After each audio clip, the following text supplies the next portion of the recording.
Antologi Pembacaan Firman Tuhan yang Maha Kuasa.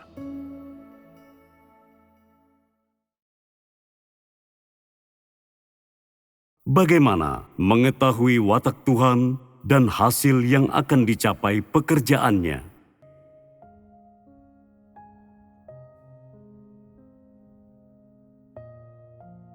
Bagaimana Tuhan menetapkan kesudahan manusia dan standar yang Dia gunakan untuk menetapkan kesudahan manusia? Sebelum memiliki apapun pandangan atau kesimpulanmu sendiri, pertama-tama engkau harus memahami sikap Tuhan terhadapmu. Apa yang Tuhan pikirkan, lalu tentukan apakah pemikiranmu itu benar atau tidak. Tuhan tidak pernah menggunakan satuan waktu untuk menetapkan kesudahan seseorang, dan Dia tidak pernah menggunakan jumlah penderitaan yang ditanggung seseorang untuk menetapkan kesudahan mereka. Lalu, apa yang Tuhan gunakan sebagai standar untuk menetapkan kesudahan manusia? Menggunakan satuan waktu untuk menetapkan kesudahan seseorang, ini adalah yang paling sesuai dengan pemahaman manusia. Dan juga ada sejumlah individu yang sering engkau semua lihat, mereka yang pada satu titik banyak mengabdikan diri, banyak berkorban, banyak membayar, banyak menderita. Semua ini adalah orang-orang yang dalam pandanganmu dapat diselamatkan oleh Tuhan. Semua yang orang-orang ini tunjukkan, semua yang mereka hidupi, pastinya menurut pemahaman manusia merupakan standar yang dipakai Tuhan untuk menetapkan kesudahan manusia. Apapun yang engkau semua yakini, aku tidak akan menyebutkan semua contoh ini satu persatu. Singkatnya, selama itu bukan standar pemikiran Tuhan sendiri, maka itu berasal dari imajinasi manusia, dan semua itu merupakan pemahaman manusia. Apakah konsekuensi memaksakan pemahaman dan imajinasimu sendiri secara buta? Jelas, konsekuensi satu-satunya adalah Tuhan akan menolakmu.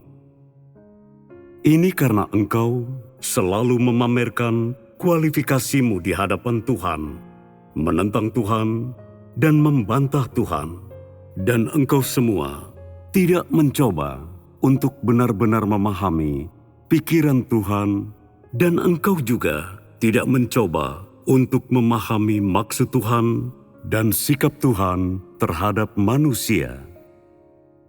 Bertindak seperti ini adalah menghormati dirimu di atas segala hal, bukan menghormati Tuhan.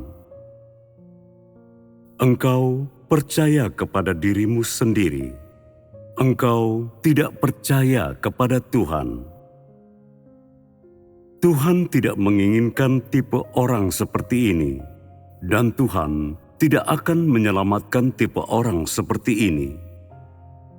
Jika engkau dapat melepaskan sudut pandang semacam ini, lalu memperbaiki sudut pandang yang tidak tepat dari masa lalu ini, jika engkau bisa berlanjut sesuai dengan tuntutan Tuhan, mulai melakukan perbuatan nyata yang takut akan Tuhan dan menjauhi kejahatan, dari titik ini ke depan, berusaha menghormati Tuhan sebagai yang besar dalam segala hal. Tidak menggunakan khayal, sudut pandang, atau keyakinanmu sendiri untuk mendefinisikan dirimu, mendefinisikan Tuhan. Dan sebaliknya, engkau mencari maksud Tuhan dalam segala hal. Engkau mencapai realisasi dan pemahaman akan sikap Tuhan terhadap manusia, dan engkau menggunakan standar Tuhan untuk memuaskan Tuhan. Hal itu akan sangat luar biasa. Ini akan berarti engkau mulai mengikuti jalan takut akan Tuhan dan menjauhi kejahatan. Karena Tuhan tidak menggunakan bagaimana orang berpikir dengan cara ini atau itu, gagasan dan sudut pandang mereka sebagai standar untuk menetapkan kesudahan manusia. Lalu, standar macam apakah yang dia gunakan? Tuhan menggunakan ujian untuk menetapkan kesudahan manusia. Ada dua standar menggunakan ujian untuk menetapkan kesudahan manusia. Pertama adalah jumlah ujian yang orang lalui, dan kedua, hasil yang didapat orang dalam ujian. Kedua indikator inilah yang menetapkan kesudahan manusia. Sekarang, kita akan menjabarkan kedua standar ini. Pertama-tama, ketika engkau diperhadapkan dengan sebuah ujian dari Tuhan, Tuhan akan membuatmu menyadari dengan jelas bahwa ini adalah tangan Tuhan atas dirimu, dan bahwa Tuhanlah yang telah mengatur keadaan ini untukmu.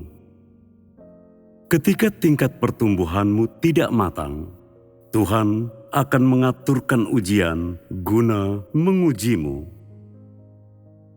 Semua ujian ini akan sesuai dengan tingkat pertumbuhanmu yang mampu engkau pahami dan yang mampu engkau tanggung. Menguji bagian apa dari dirimu? Menguji sikapmu terhadap Tuhan. Apakah sikap ini sangat penting? Tentu saja penting, bahkan sangat penting, karena sikap manusia ini adalah hasil yang Tuhan inginkan. Itu adalah hal terpenting sejauh menyangkut Tuhan. Jika tidak, Tuhan tidak akan mencurahkan upayanya dalam diri orang-orang dengan melakukan pekerjaan semacam ini. Tuhan ingin melihat sikapmu terhadapnya melalui semua ujian ini. Dia ingin melihat apakah engkau berada di jalur yang benar atau tidak. Dan dia ingin melihat apakah engkau takut akan Tuhan dan menjauhi kejahatan atau tidak. Oleh karena itu, terlepas dari apakah engkau memahami banyak atau sedikit kebenaran pada waktu tersebut, engkau tetap akan diperhadapkan dengan ujian dari Tuhan. Dan setelah jumlah kebenaran yang engkau pahami meningkat, Tuhan akan terus mengaturkan ujian yang sesuai untukmu. Ketika engkau sekali lagi diperhadapkan dengan ujian, Tuhan ingin melihat apakah sudut pandangmu, gagasanmu, dan sikapmu terhadap Tuhan mengalami pertumbuhan selama waktu itu. Beberapa orang berkata, mengapa Tuhan selalu ingin melihat sikap manusia? Apakah Tuhan belum melihat bagaimana mereka melakukan kebenaran secara nyata? Mengapa Dia tetap ingin melihat sikap manusia? Ini adalah omongan bodoh. Karena Tuhan melanjutkan dengan cara seperti ini, maka maksud Tuhan pasti terkandung di dalamnya. Tuhan senantiasa mengamati orang dari sisi mereka, memperhatikan setiap perkataan dan perbuatan mereka, setiap tindakan dan pergerakan mereka, bahkan setiap pikiran dan gagasan mereka. Segala sesuatu yang terjadi pada manusia, perbuatan baik mereka, kesalahan mereka, pelanggaran mereka, dan bahkan pemberontakan serta pengkhianatan mereka, Tuhan akan mencatat itu semua sebagai bukti dalam menetapkan kesudahan mereka. Ketika pekerjaan Tuhan meningkat langkah demi langkah, engkau pun mendengar semakin banyak kebenaran, engkau pun menerima semakin banyak hal positif, informasi positif, dan kenyataan kebenaran. Sepanjang proses ini, persyaratan Tuhan terhadapmu pun akan meningkat. Pada waktu yang sama, Tuhan akan mengaturkan bagimu ujian lebih berat. Tujuannya adalah untuk memeriksa apakah sikapmu terhadap Tuhan sudah matang sementara itu. Tentu saja, selama masa ini, sudut pandang yang Tuhan tuntut darimu sesuai dengan pemahamanmu akan kenyataan kebenaran. Ketika tingkat pertumbuhanmu secara bertahap meningkat, standar yang Tuhan tuntut daripadamu juga akan meningkat secara bertahap. Jika engkau tidak matang, Tuhan akan memberimu standar yang sangat rendah. Ketika tingkat pertumbuhanmu sedikit lebih besar, Tuhan akan memberimu standar yang sedikit lebih tinggi. Namun, akan seperti apakah Tuhan setelah engkau memahami seluruh kebenaran? Tuhan akan membuatmu menghadapi ujian yang bahkan lebih besar lagi.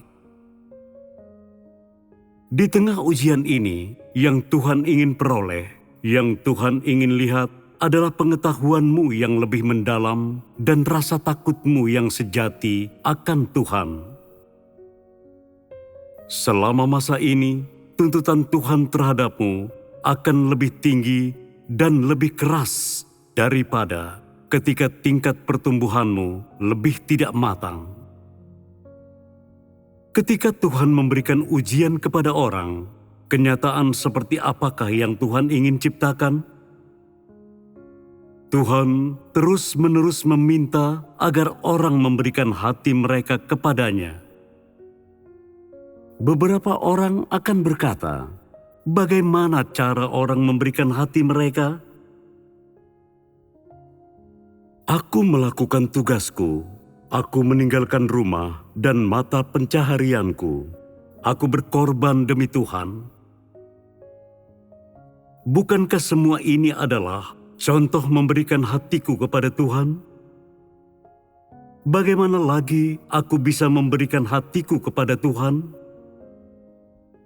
Mungkinkah ini semua bukan contoh memberikan hatiku kepada Tuhan? Apakah persyaratan spesifik Tuhan? Persyaratan ini sangat sederhana. Pada kenyataannya, ada beberapa orang yang sudah memberikan hati mereka kepada Tuhan dalam berbagai tingkat pada berbagai tahap ujian mereka. Namun sebagian besar orang tidak pernah memberikan hati mereka kepada Tuhan. Ketika Tuhan memberimu sebuah ujian, Tuhan melihat apakah hatimu bersama Tuhan, bersama daging, ataukah bersama iblis. Ketika Tuhan memberimu sebuah ujian, Tuhan melihat apakah engkau berdiri menentang Tuhan, atau apakah engkau berdiri dalam posisi yang sesuai dengannya. Dan Dia melihat apakah hatimu berada pada sisi yang sama seperti Dia. Ketika engkau tidak matang dan engkau menghadapi ujian, kepercayaan dirimu sangat rendah dan engkau tidak dapat mengetahui dengan jelas apa yang perlu engkau lakukan guna memuaskan maksud Tuhan karena engkau memiliki pemahaman yang terbatas akan kebenaran. Terlepas dari semua ini, engkau tetap bisa berdoa secara tulus dan ikhlas kepada Tuhan, bersedia memberikan hatimu kepada Tuhan, menjadikan Tuhan yang berdaulat atasmu, dan bersedia menyerahkan kepada Tuhan semua hal yang engkau yakini paling berharga. Seperti inilah yang dimaksud sudah memberikan hatimu kepada Tuhan. Ketika engkau mendengar semakin banyak khotbah dan engkau memahami semakin banyak kebenaran, tingkat pertumbuhanmu juga akan menjadi matang secara bertahap. Standar yang Tuhan tuntut daripadamu pada waktu ini tidak sama dengan ketika engkau belum matang. Dia menuntut standar lebih tinggi dari itu.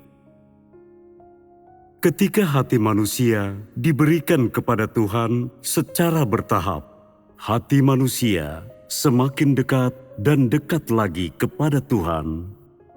Ketika manusia bisa benar-benar berada dekat Tuhan, mereka semakin memiliki hati yang takut akan Dia.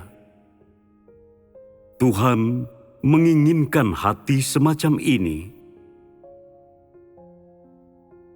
Ketika Tuhan ingin mendapatkan hati seseorang, Dia akan memberi kepada mereka sejumlah ujian. Selama ujian-ujian ini, jika Tuhan tidak mendapatkan hati orang ini, dan Dia tidak melihat bahwa orang ini memiliki sikap, yang berarti Dia tidak melihat bahwa orang ini mulai melakukan sesuatu atau berperilaku dengan sikap takut akan Tuhan, dan Dia tidak melihat suatu sikap dan keputusan yang menjauhi kejahatan dari orang ini.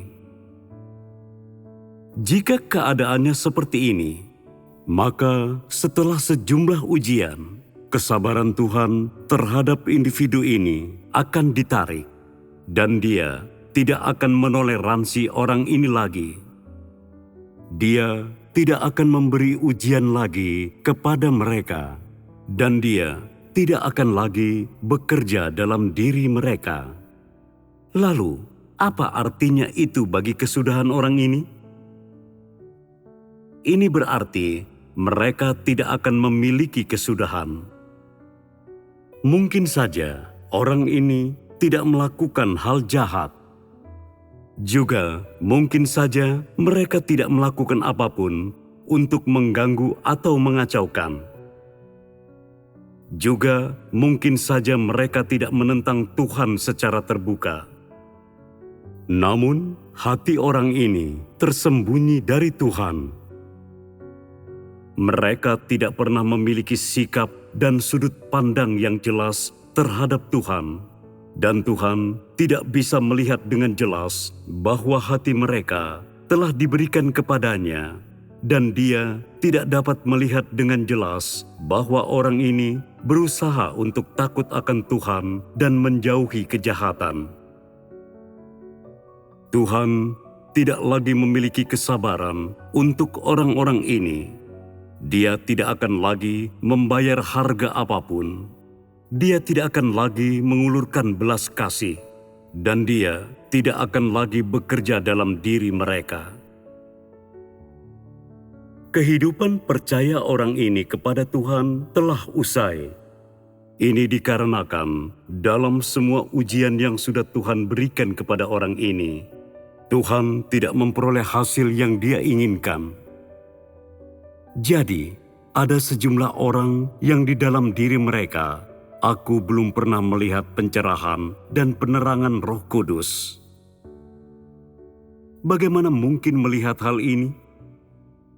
Orang semacam ini mungkin telah percaya kepada Tuhan selama bertahun-tahun, dan di permukaan mereka sangat aktif.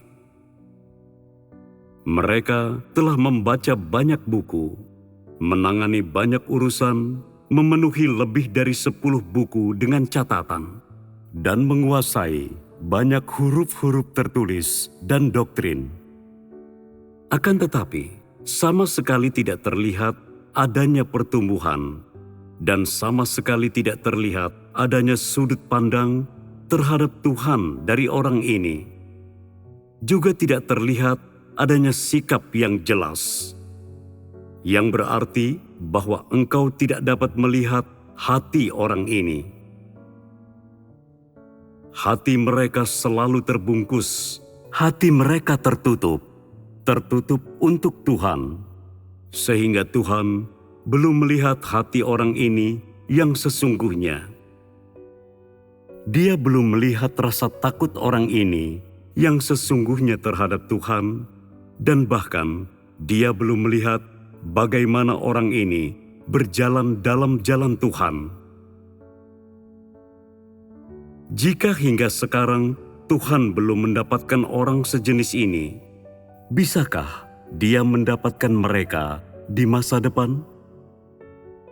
Dia tidak bisa. Akankah Tuhan terus berusaha mendapatkan hal yang tidak bisa didapatkan? Dia tidak akan melakukannya. Lalu, seperti apakah sikap Tuhan saat ini terhadap semua orang ini? Dia menolak mereka. Dia tidak memedulikan mereka. Dia tidak memedulikan mereka. Tuhan tidak memedulikan orang semacam ini. Dia menolak mereka. Engkau semua telah menghafal semua perkataan ini dengan sangat cepat dan sangat akurat. Tampaknya, engkau semua telah memahami apa yang sudah engkau semua dengar. Ada beberapa orang yang pada awal mengikuti Tuhan tidak matang dan bodoh.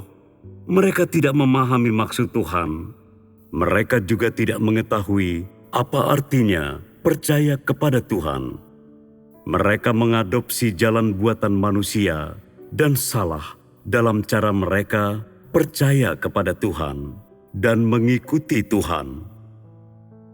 Ketika orang semacam ini diperhadapkan dengan sebuah ujian, mereka tidak menyadarinya dan mati rasa terhadap petunjuk dan pencerahan dari Tuhan. Mereka tidak mengetahui apa artinya memberikan hati mereka kepada Tuhan, dan apa artinya berdiri teguh selama menghadapi ujian. Tuhan akan memberikan kepada orang ini jumlah waktu yang terbatas, dan selama waktu ini Dia akan membiarkan mereka memahami apa yang dimaksud dengan ujian Tuhan dan apa maksud Tuhan. Setelah itu, orang ini perlu menunjukkan sudut pandang mereka. Mengenai orang yang berada pada tahap ini, Tuhan masih menunggu. Mengenai orang yang memiliki beberapa pandangan, namun masih terombang-ambing, yang mau memberi hati mereka kepada Tuhan, namun tidak merasa nyaman melakukannya, yang meski mereka telah melakukan kebenaran dasar secara nyata, ketika diperhadapkan dengan ujian besar, mereka menghindar dan ingin menyerah. Seperti apakah sikap Tuhan terhadap orang-orang ini? Tuhan masih memiliki sedikit harapan terhadap orang-orang ini. Hasilnya bergantung pada sikap dan kinerja mereka. Bagaimana respons Tuhan jika orang tidak aktif membuat kemajuan? Dia menyerah. Ini karena sebelum Tuhan berhenti berharap kepadamu, engkau sudah berhenti berharap pada dirimu sendiri. Jadi, engkau tidak dapat menyalahkan Tuhan karena bertindak demikian. Betul? Apakah ini adil? Itu adil. Sebuah pertanyaan praktis menimbulkan segala macam perasaan malu dalam diri orang-orang. Ada tipe lain manusia yang memiliki kesudahan paling tragis dari semuanya. Ini adalah orang-orang yang paling tidak ingin kusebutkan. Bukan tragis karena orang ini menerima hukuman Tuhan, atau karena tuntutan Tuhan atas mereka keras, dan mereka memiliki kesudahan yang tragis. Sebaliknya, tragis karena mereka melakukan hal ini kepada diri mereka sendiri, sebagaimana sering dikatakan, mereka menggali liang kubur mereka sendiri. Tipe orang seperti apakah ini? Orang ini tidak berjalan di jalur yang benar, dan kesudahan mereka disingkapkan di awal. Tuhan memandang tipe orang ini sebagai target utama kebenciannya. Seperti orang bilang, mereka adalah manusia paling tragis dari semuanya. Tipe orang seperti ini sangat antusias pada awal mengikuti Tuhan. Mereka membayar banyak harga. Mereka memiliki pendapat bagus tentang pandangan mereka terhadap pekerjaan Tuhan. Mereka penuh imajinasi tentang masa depan mereka sendiri. Mereka terutama yakin akan Tuhan, percaya bahwa Tuhan dapat membuat manusia menjadi lengkap dan membawa manusia ke tempat tujuan nan mulia. Namun, entah karena alasan apa, orang ini kemudian melarikan diri selama pekerjaan Tuhan. Apa artinya bahwa orang ini melarikan diri? Itu berarti mereka menghilang tanpa berpamitan, tanpa suara. Mereka pergi tanpa sepatah kata pun. Meski orang semacam ini menyatakan percaya kepada Tuhan, mereka tidak pernah benar-benar berakar di jalan percaya mereka kepada Tuhan. Karena itu, tidak peduli seberapa lama mereka percaya, mereka masih dapat berpaling dari Tuhan. Beberapa orang pergi untuk berbisnis. Beberapa yang lain pergi untuk menjalani kehidupan mereka. Beberapa orang pergi supaya kaya. Beberapa yang lain pergi untuk menikah, memiliki anak. Di antara mereka yang pergi, ada beberapa yang mendapat serangan hati nurani dan ingin kembali. Dan yang lain yang terus melanjutkan hidup dengan sangat buruk, terombang-ambing dalam dunia selama bertahun-tahun. Orang yang terombang-ambing ini telah mengalami banyak penderitaan dan mereka percaya bahwa berada dalam dunia terlalu menyakitkan dan mereka tidak dapat dipisahkan dari Tuhan. Mereka ingin kembali ke rumah Tuhan untuk menerima kenyamanan, kedamaian, sukacita, dan terus percaya kepada Tuhan agar lepas dari malapetaka atau diselamatkan dan memperoleh tempat tujuan nan indah. Itu karena orang-orang ini percaya bahwa kasih Tuhan tidak terbatas, bahwa anugerah Tuhan tidak akan berkesudahan dan tidak bisa habis. Mereka percaya bahwa apapun yang seseorang sudah lakukan, Tuhan seharusnya memaafkan mereka dan bersikap toleran terhadap masa lalu mereka. Orang-orang ini berkata, mereka ingin kembali dan melakukan tugas mereka. Ada orang yang bahkan memberikan beberapa harta benda mereka ke gereja, berharap bahwa ini adalah jalan mereka kembali ke rumah Tuhan. Seperti apakah sikap Tuhan terhadap tipe orang ini? Bagaimana seharusnya Tuhan menetapkan kesudahan mereka? Jangan sungkan untuk berbicara. Sempat terpikir bahwa Tuhan akan menerima tipe orang ini. Namun setelah mendengar yang baru saja dikatakan, mereka mungkin tidak akan diterima lagi. Dan apakah buah pikiranmu? Tipe orang ini datang di hadirat Tuhan supaya kesudahan mereka jangan berupa kematian. Mereka tidak datang dengan ketulusan murni. Sebaliknya, dengan pengetahuan bahwa pekerjaan Tuhan akan segera selesai, mereka datang dengan berangan-angan menerima berkat.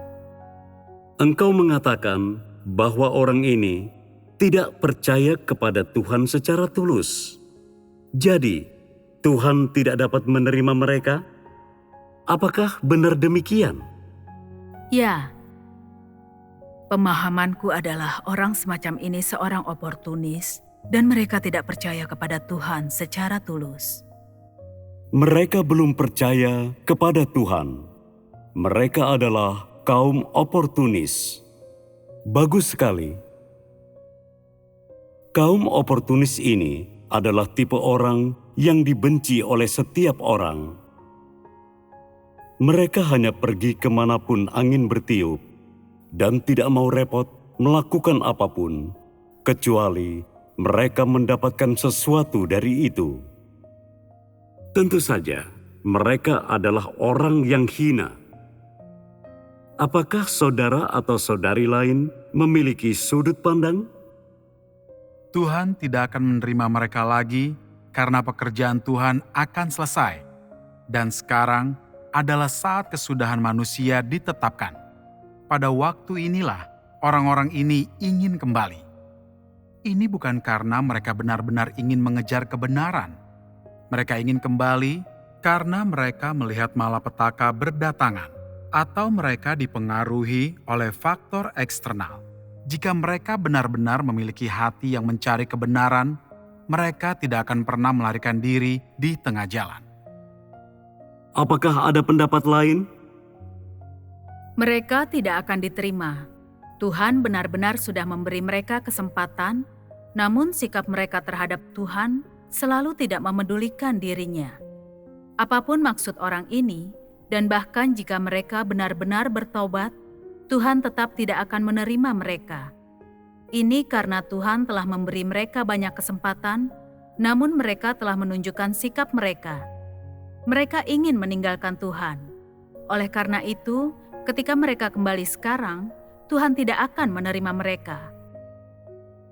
Aku juga setuju bahwa Tuhan tidak akan menerima tipe orang ini. Karena jika orang telah melihat jalan yang benar, telah mengalami pekerjaan Tuhan selama periode waktu yang lama, dan masih dapat kembali ke dunia, kembali ke pelukan iblis, maka ini adalah pengkhianatan yang besar terhadap Tuhan. Meski benar bahwa esensi Tuhan adalah belas kasih, cinta kasih, itu bergantung kepada orang macam apa hal tersebut ditujukan. Jika orang ini datang di hadirat Tuhan untuk mencari kenyamanan, mencari sesuatu untuk menyandarkan harapan mereka, maka orang semacam ini jelas bukan tipe orang yang dengan tulus percaya kepada Tuhan dan belas kasih Tuhan kepada mereka hanya sampai sejauh ini. Esensi Tuhan adalah belas kasih. Jadi mengapa Dia tidak memberi kepada orang semacam ini belas kasih sedikit lebih banyak? Dengan sedikit belas kasih, apakah mereka lalu tidak mendapat suatu kesempatan? Dahulu sering dikatakan, Tuhan ingin setiap orang diselamatkan dan tidak ingin seorang pun mengalami kebinasaan. Jika seekor dari 100 ekor domba hilang, Tuhan akan meninggalkan yang 99 ekor dan mencari seekor yang sesat tersebut. Zaman sekarang berkenaan dengan tipe orang ini, jika itu demi kepercayaan sejati mereka kepada Tuhan, haruskah Tuhan menerima mereka dan memberi mereka kesempatan kedua? Ini sebenarnya bukan pertanyaan sulit. Jawabannya sangat sederhana. Jika engkau semua sungguh memahami Tuhan dan memiliki pemahaman nyata akan Tuhan, maka tidak diperlukan banyak penjelasan, tidak diperlukan banyak spekulasi juga, bukan? Jawabanmu berada di jalur yang tepat, namun masih ada beberapa jarak antara mereka dan sikap Tuhan. Baru saja, ada sebagian dari antara engkau semua yang yakin bahwa Tuhan tidak dapat menerima tipe orang seperti ini. Yang lain tidak begitu jelas, percaya bahwa Tuhan mungkin menerima mereka dan mungkin tidak menerima mereka. Sikap ini lebih moderat. Lalu ada mereka yang memiliki sudut pandang bahwa mereka berharap Tuhan menerima orang semacam ini. Ini merupakan sikap yang ambigu. Mereka yang memiliki sikap pasti meyakini bahwa Tuhan bekerja hingga sekarang dan pekerjaannya itu sempurna, sehingga Tuhan tidak perlu bersikap toleran terhadap orang-orang ini, dan dia tidak akan menerima mereka lagi. Orang yang moderat meyakini bahwa semua perkara ini seharusnya ditangani sesuai dengan keadaan mereka jika hati orang ini tidak terpisahkan dari Tuhan, dan mereka masih merupakan orang yang sungguh percaya kepada Tuhan, orang yang mencari kebenaran. Maka Tuhan tidak perlu mengingat kelemahan dan kesalahan mereka sebelumnya. Dia seharusnya mengampuni mereka, memberi mereka kesempatan kedua, memperkenankan mereka kembali ke rumah Tuhan, dan menerima penyelamatan dari Tuhan. Akan tetapi, jika orang ini melarikan diri sekali lagi, itulah saat Tuhan tidak lagi dapat menginginkan orang ini dan tidak boleh dianggap tidak adil terhadap mereka. Ada kelompok lain yang berharap agar Tuhan dapat menerima orang ini. Kelompok ini tidak mengetahui secara jelas apakah Tuhan menerima mereka atau tidak. Jika mereka percaya bahwa Tuhan seharusnya menerima mereka, namun Tuhan tidak menerima mereka, maka tampaknya mereka sedikit tidak selaras dengan sudut pandang Tuhan. Jika mereka meyakini bahwa Tuhan tidak perlu menerima mereka, dan Tuhan pernah berfirman bahwa kasih-Nya kepada manusia tidak terbatas dan Dia bersedia untuk memberi orang ini kesempatan lain, maka bukankah ini sebuah contoh ketidaktahuan manusia yang terungkap? Bagaimanapun, engkau semua memiliki sudut pandangmu sendiri. Sudut pandang ini adalah pengetahuan dalam pemikiranmu sendiri, juga cerminan dari kedalaman pengetahuanmu tentang kebenaran dan pemahamanmu tentang maksud Tuhan. Benar bukan? Bagus sekali. Engkau semua memiliki pendapat tentang perkara ini. Namun, apakah pendapatmu itu benar atau tidak masih merupakan tanda tanya. Tidakkah engkau semua sedikit khawatir? Lalu, apa yang benar? Aku tidak bisa melihat secara jelas dan tidak tahu pasti apa yang Tuhan pikirkan. Tuhan tidak mengatakan apapun kepadaku. Bagaimana aku tahu apa yang Tuhan pikirkan? Sikap Tuhan terhadap manusia adalah kasih. Menurut sikap Tuhan di masa lalu, Dia seharusnya menerima orang ini. Namun, aku tidak begitu paham tentang sikap Tuhan di masa sekarang. Aku hanya bisa mengatakan bahwa Dia mungkin menerima orang ini dan mungkin Dia tidak. Bukankah ini konyol? Ini benar-benar membuatmu terdiam. Jika engkau semua tidak memiliki pandangan yang tepat tentang perkara ini, maka apa yang akan engkau semua lakukan bila mana gerejamu benar-benar diperhadapkan dengan orang semacam ini? Jika engkau semua tidak menanganinya dengan tepat, maka engkau semua mungkin akan menyinggung Tuhan. Bukankah ini persoalan berbahaya? Mengapa aku ingin menanyakan pandanganmu tentang hal yang baru saja aku bahas? Aku ingin menguji sudut pandangmu, menguji seberapa banyak pengetahuan akan Tuhan yang engkau semua miliki, seberapa banyak pemahaman yang engkau semua miliki tentang maksud dan sikap Tuhan. Apakah jawabannya? Jawabannya terletak pada sudut pandangmu. Beberapa dari antaramu sangat konservatif, dan beberapa lainnya menggunakan imajinasi mereka untuk menebak. Apakah artinya menebak? Itu berarti ketika engkau semua tidak mengetahui bagaimana cara Tuhan berpikir, jadi engkau semua mengemukakan gagasan tanpa dasar mengenai bagaimana Tuhan seharusnya berpikir dengan cara ini atau itu. Engkau semua sebenarnya tidak tahu apakah tebakanmu itu benar atau salah. Jadi, engkau semua menyatakan sudut pandang yang ambigu. Diperhadapkan dengan fakta ini, apakah yang engkau semua lihat?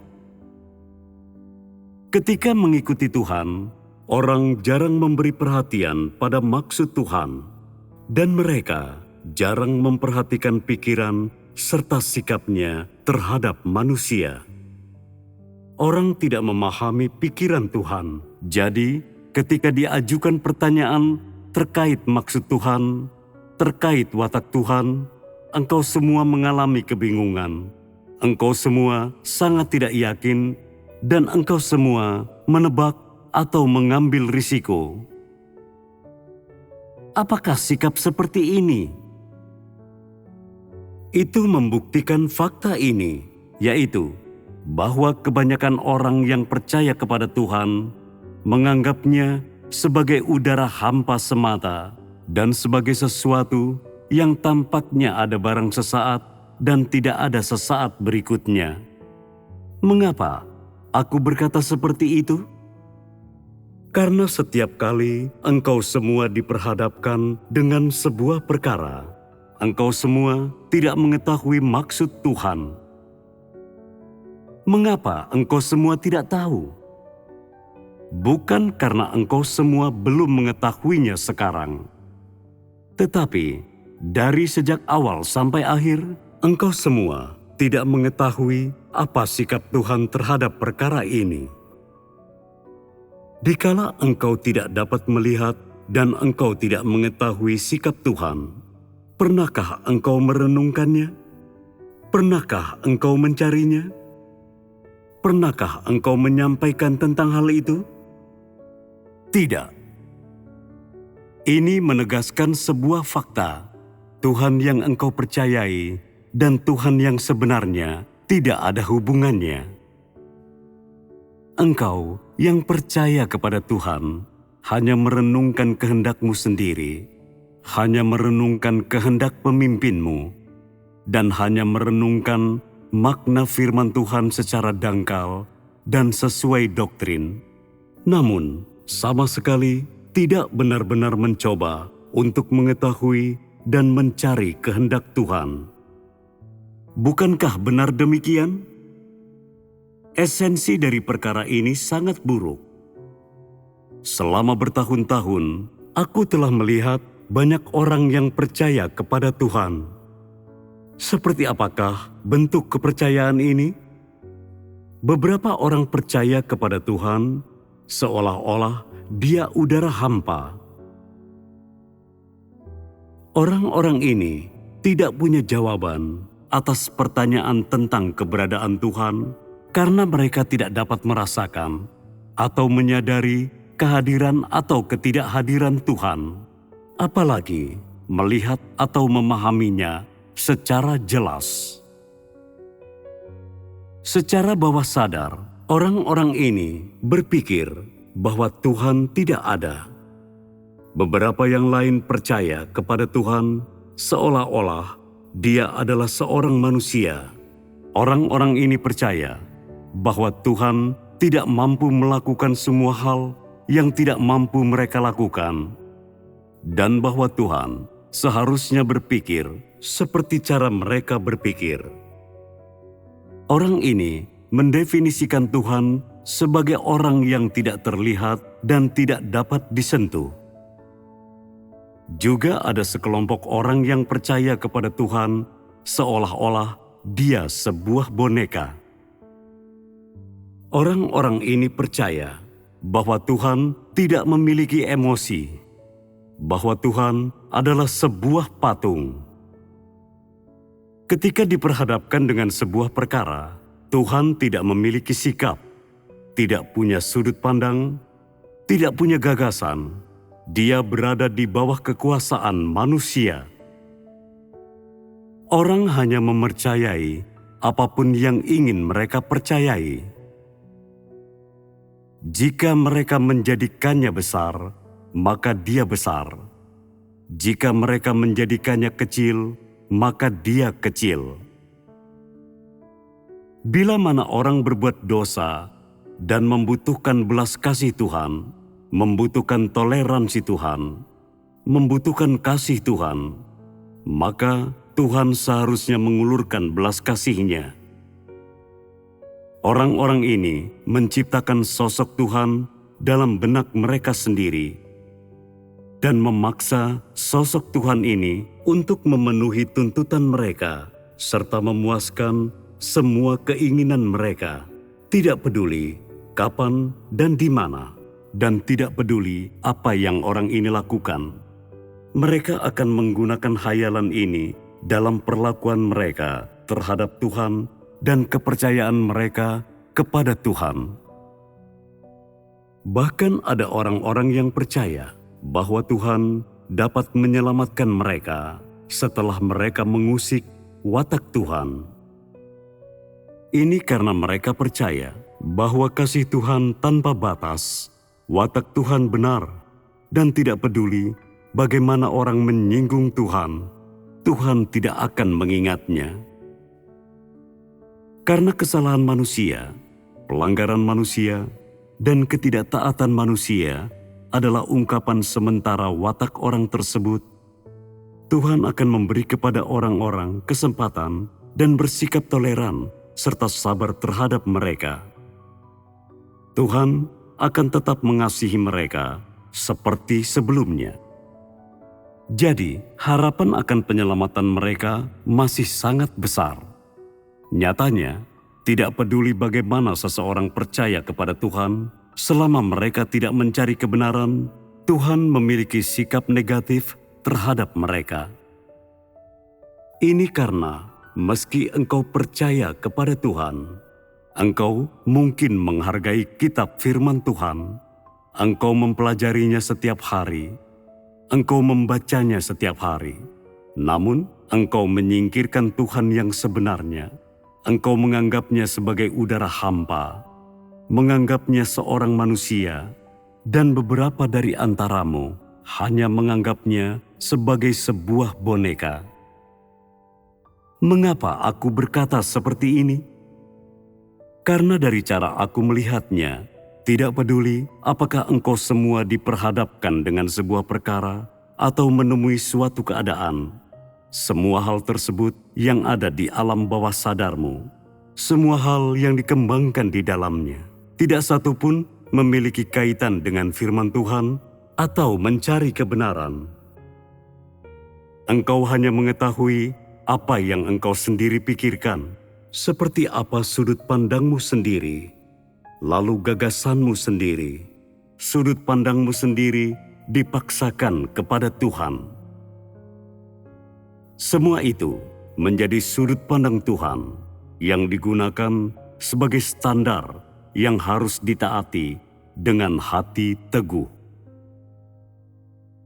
Seiring waktu, perbuatan seperti ini membuatmu semakin menjauh dari Tuhan.